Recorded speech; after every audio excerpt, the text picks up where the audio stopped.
Hello, everyone. I'd like to welcome you to a new series that we're doing on the podcast. And I'm taking advantage of my time supporting Liverpool, not just in this country, but going all the way back to my school days, where I'm going to be interviewing colleagues, friends, whatever, who I've come across over the years about their experience supporting the Reds. And I thought logically the best place to start would be my co-host on the podcast, and that is Salim. So Salim, actually, I'm on vacation right now. I'm down in South America in Santiago, Chile.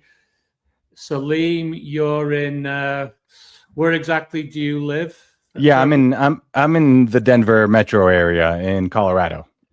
Denver, yeah, and basically back in the late 90s, 1997 to be precise, Salim was a player for me. I was the coach at the time at Tufts University, and on the side I used to run a club out of Tufts called Boston Lightning, and we had a very good under-17 team, and Salim became friendly with a couple of lads who were on the team, notably Nick Lenacek, who was a local boy to me at Tufts, and he became a player at Boston Lightning. And from what you've told me, Salim, was that where your journey with Liverpool Football Club began?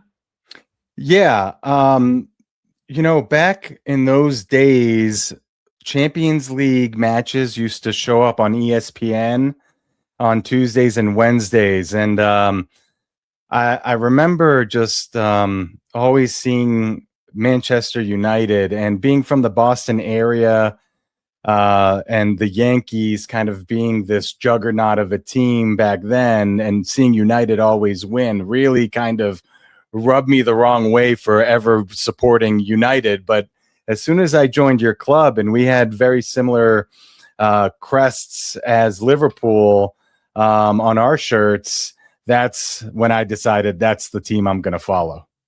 Yeah, actually, Boston Lightning, and then after I left Tufts, I formed another club, Boston Soccer Academy North Shore, and both of them featured the Liver Birds. So I've always tried to carry my my allegiance to Liverpool Football Club through to my coaching in this country. So anyway, you started supporting Liverpool in the late 90s, and it's funny you should mention the Yankees, because I believe at that time the Yankees and Manchester United tried to form some kind of business relationship, which I don't ever think really got off the ground, but I understand where you were coming from. And it was around that time that your favorite player started to make his mark. Yeah, I mean, being a Liverpool fan, and there's one guy that really kind of sticks out above the rest. There's been so many great players, but Steven Gerrard, Stevie G, was far and away my favorite player. And kind of watching him play throughout the 90s, and then the late 90s, and then in 2000s when the games became more available to watch through cable, it was just clear that he was the guy. And there's several reasons why I love him. Loyalty is a big deal to me, just in general, as a human being and a person. And the fact that Steven Gerrard showed so much loyalty to Liverpool, to the fact that he didn't win a title, but he could have gone to Madrid, he could have gone to Chelsea. There were rumors all the time, and the fact that he stayed put really kind of spoke to me. So not only is he a fantastic player, it's the loyalty aspect that really drove me to love for Steven Gerrard. Yeah, and he always seemed to come up in the big game, didn't he? I think of the West Ham final, I think that in particular, because probably the goal he scored right at the start of injury time when the Reds were trailing 3-2. That for me is probably the greatest goal that I can remember as a Liverpool fan, and there've been so many. It was just phenomenal. I got goosebumps with you talking about it. I mean, there's been so many moments of this club when you think they're down and out and they come back, and we'll kind of get into some of my favorite games. Yeah, but that one specifically, that's what's so great about Stevie G as a captain and a player. I mean, he drove the team forward. And like you said, in big games, he was there, he was ready. And, he single-handedly sometimes won us games. Right. So so you have given me kind of a good range of actually iconic games in the history of the club here. So why don't you just remind everyone that's watching about some of these great, fantastic, and memorable games? Yeah, the first one I think that comes to mind, of course, is 2005. Down 3-0 against AC Milan, and every time I watch highlights of it, or there's a documentary on Netflix about it, and you see the players on the other side, and it's just like a who's of back then. We're all like all world players: Shevchenko, Crespo, Kaká, Seedorf, Maldini, Nesta. I mean, the team was just stacked. And it's funny, in the documentary on Netflix, Jamie Carragher says like they had no business being there.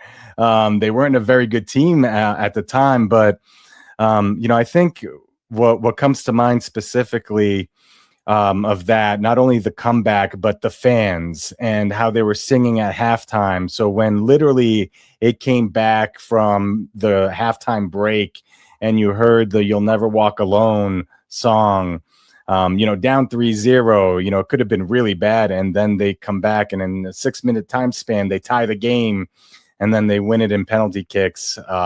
Just truly a magical moment. I mean, 1 in a million, maybe. I mean, you play that game 100 times, Liverpool wins 5, maybe. Yeah, so that one sticks out for me. And then another one. This is when Jurgen Klopp took over against Borussia Dortmund in the 2016 Europa League semifinal. The second leg, Borussia Dortmund gets on the board very quickly. And then in the second half, they score a goal right away. And then again, Liverpool at Anfield, magical moments. And they come back and win the game 4-3 in advance of the final, which they did not end up winning. But it was such a great game. And Klopp really kind of instilled this. I think Klopp and Liverpool were kind of like a match made in heaven. Because of his style of play and his relentlessness and never give up attitude is kind of, a thread of our club. And that was a great one. And then just, obviously the Barcelona one's also great in 2019, coming back from 3-0. And then just to throw another one in there, I think the Premier League game against Norwich City, which ended up 5-4, that's the goal that Lallana scored, where the commentators screaming Lallana, and then they all rushed over to Klopp, and his glasses break as they kind of all embrace. And those are the moments that really kind of stick out to me as far as games. And I'm sure there's a lot more, but those 4 specifically really stick out to me. I mean, hearing you talk about those games, I mean, like, you've been supporting the team actually for about 30 years now. Yeah. When you think of it, I mean, I can't think of too many other English teams that have had so many games where the team has been dead and buried, apparently, but yet somehow, some way, they kind of get things together and they claw their way back. And yeah, you mentioned the Barcelona. I suppose in many respects, Barcelona was the ultimate, and especially the way that the 4th goal was scored. Which really is, as they kind of highlighted at the time, was like a goal that you would see in the local park where nobody's paying attention, and then somebody does what Trent Alexander-Arnold did. But anyway, so I mean, but you've never had the good fortune of going to Anfield, so I'm going to have to give you a task here, because in just the last year, I've had a number of my former players go to Anfield. I had players there when they won the league under Arne Slot. I had players there when Mo and Andy Robertson retired. So you have some shoes to fill there, Salim, in the coming years. Yeah, and I have, 2 other friends, that we have like a Liverpool group chat, and we talk about it all the time. And then kind of life gets in the way and other priorities kind of pop up. But, when I kind of brought it up to my wife, and she says, well, your daughter and I watch Liverpool with you every weekend. Like, we want to go as well. So, it's going to be a family trip at some point. My daughter, is about turning an age where she'll be able to remember it. And that's definitely something that we will be doing in the next year or two max. Right. And actually, you're highlighting a way that the game has changed during my time following the Reds, because back when I lived in England, we had season tickets. And I mean, I used to go with my father, and then he became a commentator for the local hospital broadcast. So I would take friends then, but it wasn't really a family thing. And the instances where I've had former players going in the last year, it's the whole family goes. And so football has certainly changed in that respect. So obviously, we're on the cusp of a new season. I don't know if you saw the first game the other day when they played Sunderland, but it was a tough season last year, wasn't it? What are your thoughts looking back? Yeah, I think it was really difficult. There were injuries. There was lack of depth in certain positions. It was definitely going to be a transitional type of year with the amount of spending, the new players. But really, the reason that everybody kind of, at least in my opinion, turned on Slot was the style of play. I think we can, if Klopp loses a game, but we're kind of attacking and we're going after it, it's a different feeling to it. But there was just kind of a lethargic style of play that really, just made them boring and toothless. And that's just not what this club is about. And I'm, thank you to Arne Slot for winning the title, but, you can easily kind of point to say that was Klopp's team, and I'm glad that Areola's taken over because he has the same style of pressing. So, I'm not so sure what this next season's going to look like. We do have some holes in the team that need to get filled, but I think it gives me a lot of hope for the future because we're going back to the style of play that makes this team and this club so exciting.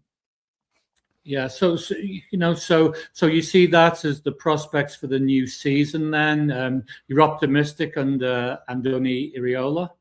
Yeah, I'm not so sure that we'll have like a fantastic record or necessarily be competing for the Premiership, but I definitely think we'll be top 5, top 4 again. And I think the style of play that he's going to instill in these players will kind of make Anfield come alive again, and us as Liverpool fans kind of start seeing with a progression back to the way that we love how this team plays, which is a pressing team, a heavy metal type of team, and I'm really, really hopeful for the future. And who knows? I mean, we still have about a month left in the transfer window, and there's going to be probably some more movements. There's been some talk about Barcola, kind of that thing moving along, and then there's Rayon supposedly, and we'll see what happens. But there's some.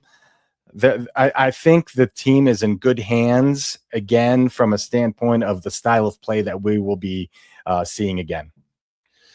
Right. So you mentioned some players that are being talked about in the media, but who are some of the players that, if everything was equal, as it were, who would you love to see wearing the red shirts and the liver bird of Liverpool Football Club? Who are some of the guys that you'd love to see playing for us?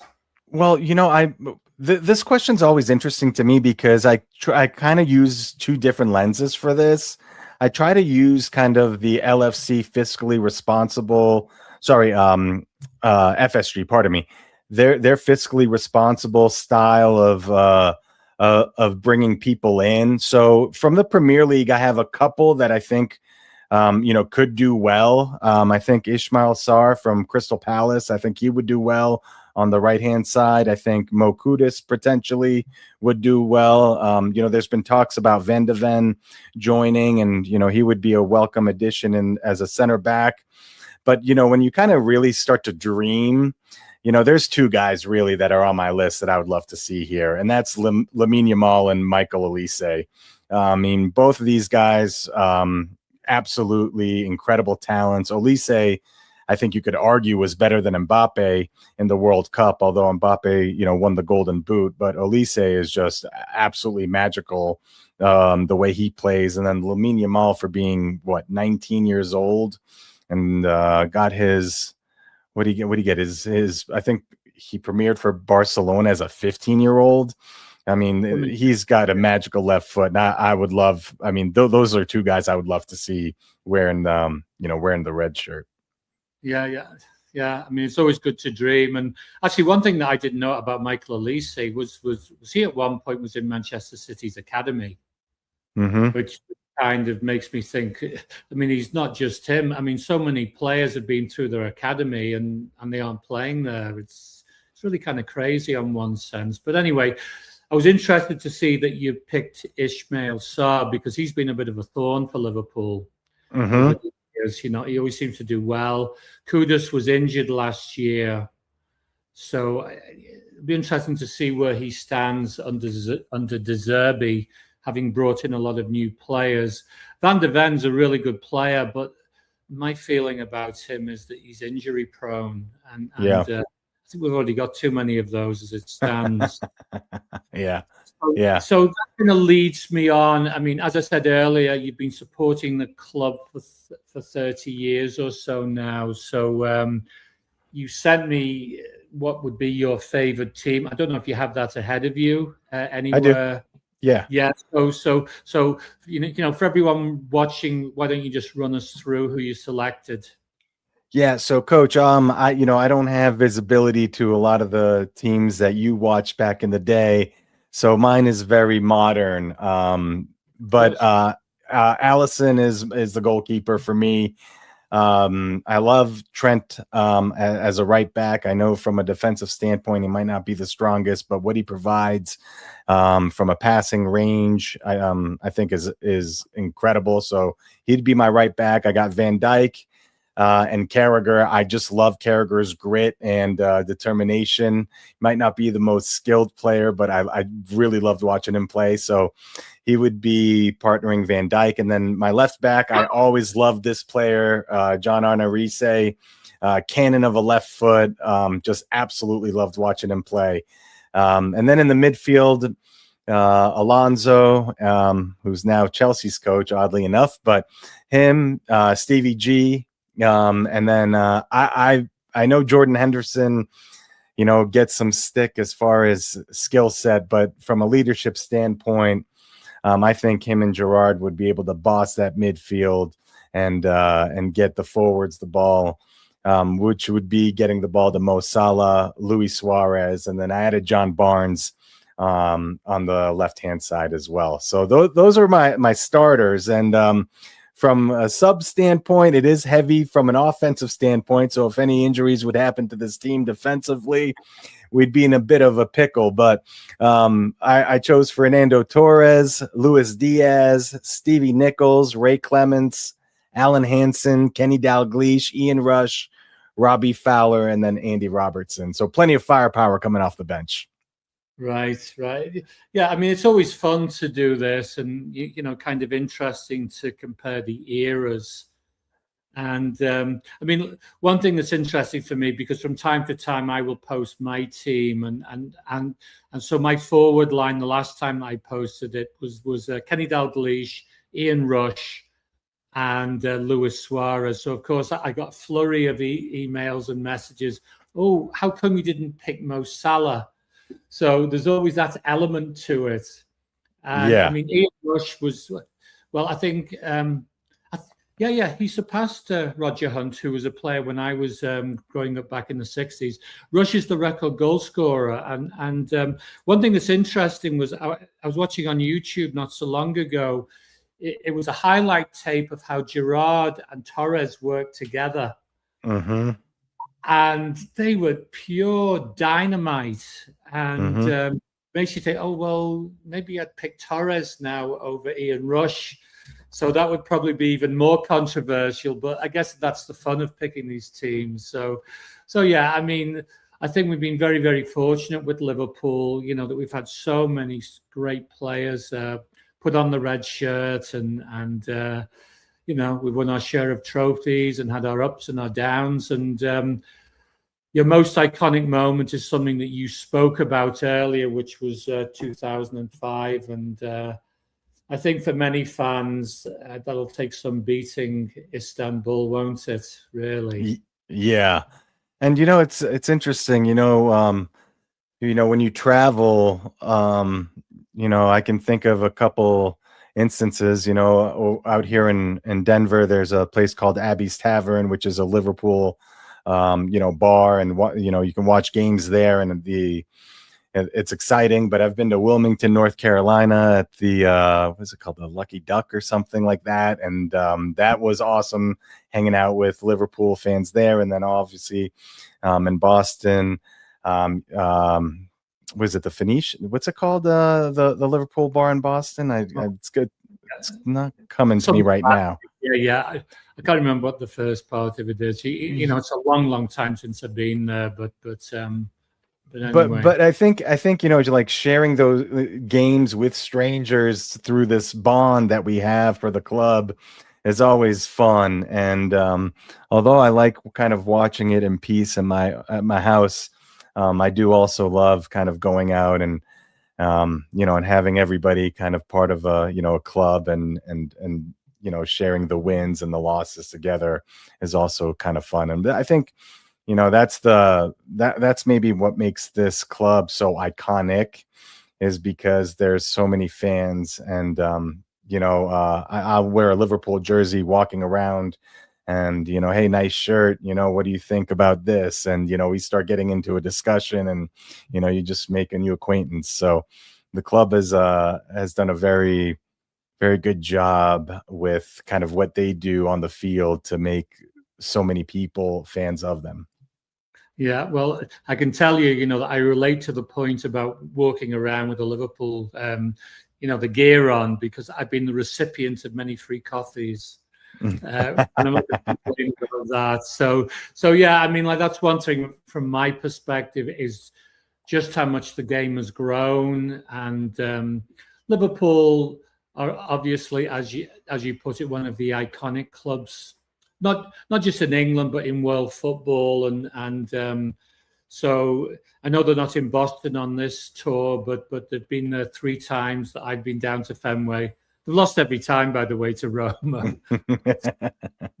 Not that it matters that much in pre-season, but the place is packed with Liverpool fans, and traveling down there on the train, and it's all red and white. I mean, I could never have dreamed it would be that way when I first came here in the late 70s. So it's just phenomenal to see. But anyway, so look, I appreciate you taking time. You know, I know that you're in the middle of a work schedule and all kinds of things going on in family life. But yeah. So I guess we'll be starting up the season very, very shortly together. Mm-hmm. To everybody watching, this is the first in a series that I'll be broadcasting every week. So I hope you've enjoyed it. I hope you'll subscribe. I hope you'll like it. Spread the word. I'm always looking for more people to add and to talk to. Obviously, I'm concentrating primarily on people that I know, but always willing to make new friends. So, Salim, thanks again for taking the time, and you'll never walk alone. You'll never walk alone. Absolutely, Coach. Okay. Take care now. Bye.